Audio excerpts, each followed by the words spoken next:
Well,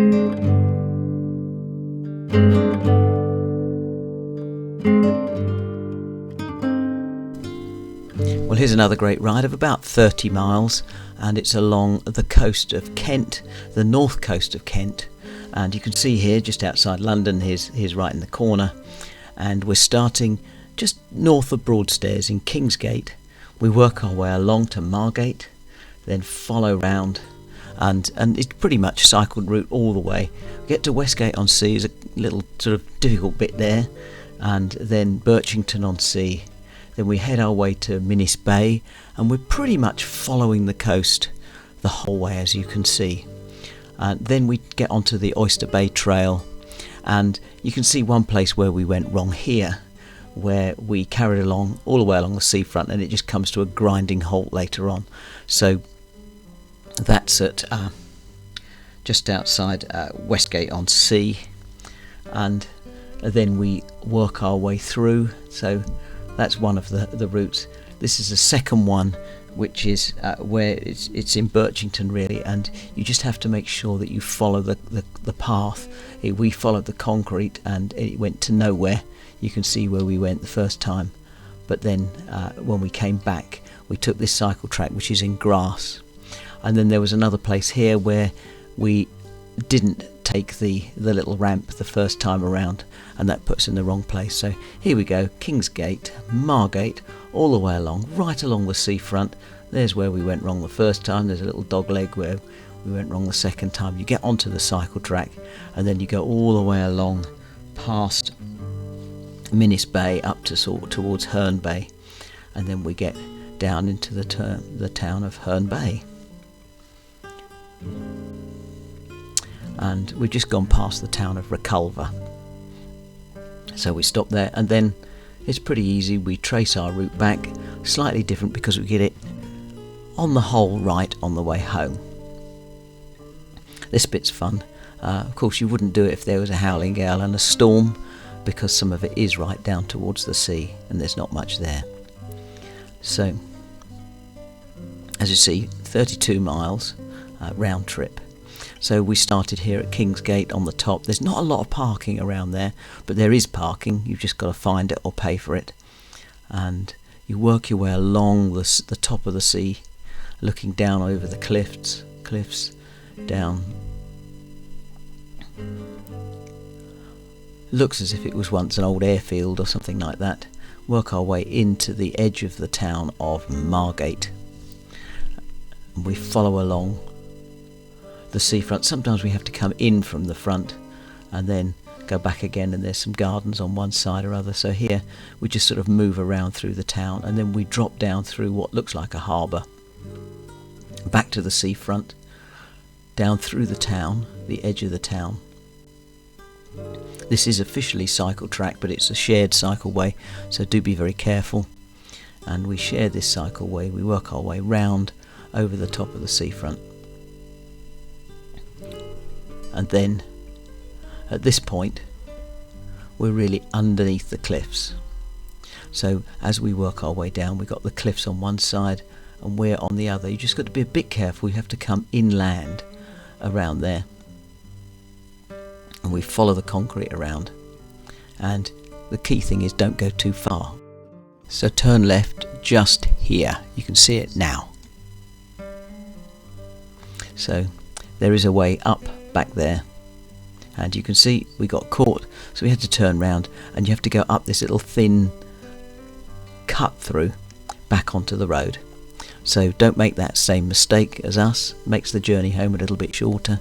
And then we have to go through the edge of the town. We're not far from the sea. You can actually see the sea most of the way. Then we cut back down this little slipway and then back onto the cycle route. That one's really steep actually to go back up the other way, but we work our way along around the edge of the sea. And of course, as I say, if there's a big storm, then do not attempt this because it could be quite dangerous. But we follow along up the little ramp, and then we get into this car park. This confused us because we followed this little track here, and that was right, but in other places you've just got to be a little bit careful because it's not quite so clear. So now we work our way along the top of the sea wall, and you literally go for miles along the sea wall. You're just between the flats and it's like the levels, so there's almost nothing there, just these what looks like gravel pits or gravel workings where they've cut it out, and you've got these long thin lakes. So we work our way along the top of the seawall for quite some time. It's several miles actually.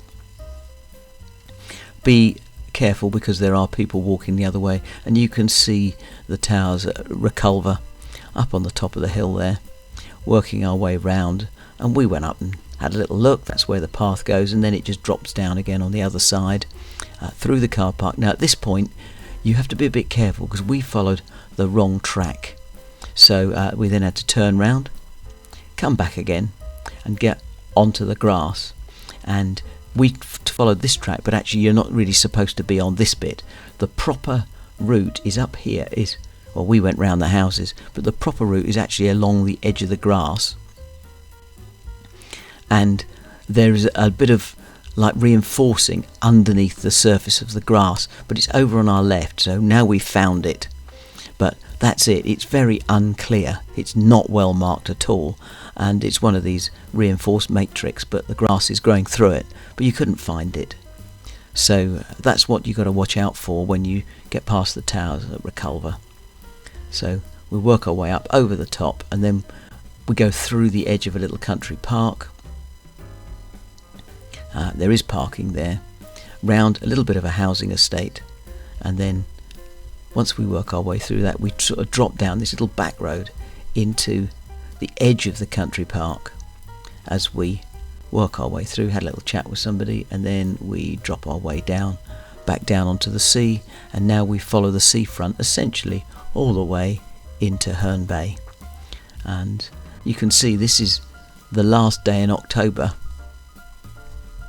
Tomorrow is November, and you'd expect it to be really cold, but I'm in a t-shirt and I'm hot, so it was quite incredible weather, and it is really quite mild in that part of the country, certainly a lot warmer than it was back home.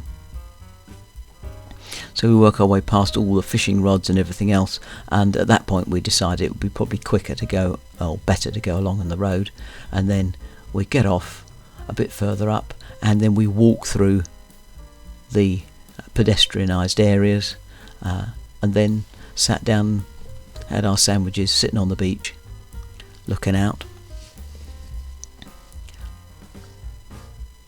There's the edge of the pier, and now we just head our way back. So we're walking this last bit, and I would recommend walking along here, particularly if you're going to go past all the fishermen again. It gets a real nuisance. So we walked, and then we cycled along the road before dropping down again. Many of the fishermen are gone by this time anyway, because it's getting later in the evening, and we now head along, and we're really retracing our steps. So I've sped this bit up a bit, and we'll work our way along. We did make one or two mistakes here, so I'll point those out if we get to them.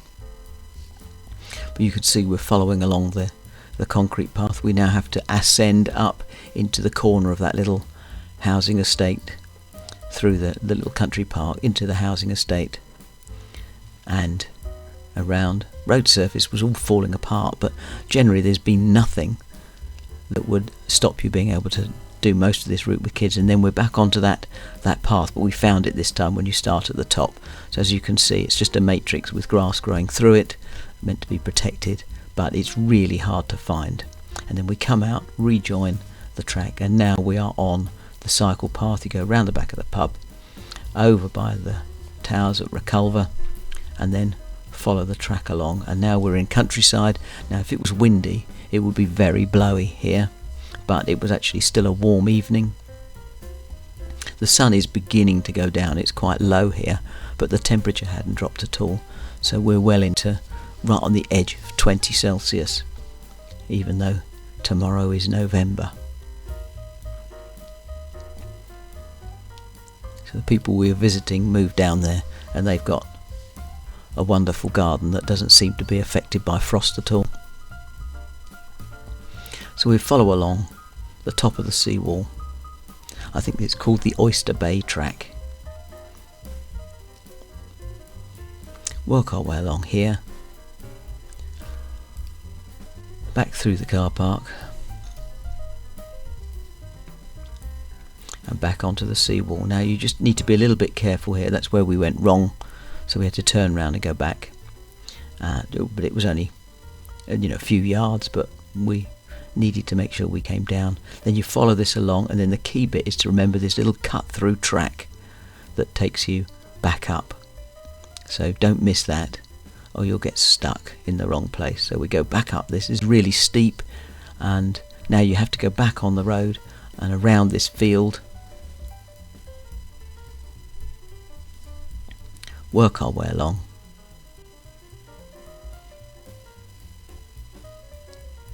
And we're back at the seafront.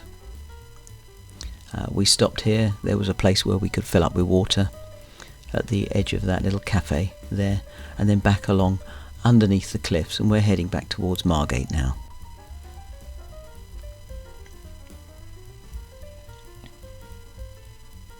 Very pretty, very easy ride to do. Nothing really making it difficult, and really the steepest bit is that tiny little cut through that we saw that was hemmed in between the walls. But here we are back. I think this is Margate, and pretty little town, lots to see and lots to do. It does make a good ride through the edge of the harbour, and then we cut back onto the cycle track, so we just have to come up here, just cut back round, and now we're back onto the route. And again we're following along the edge of the town. So now we just follow the last of this very wide tarmac road back towards Kingsgate, and you could head off to Broadstairs. As you can see, it's been a really easy route, and as the image fades away you'll really get the idea that we could have started somewhere way down in Sussex, somewhere like Rye, and worked all the way around the coast to this point. So here we are. Here's the page on Komoot. So do subscribe to us both on Komoot and on YouTube. Please like this video, and if you want you can download the GPX page file.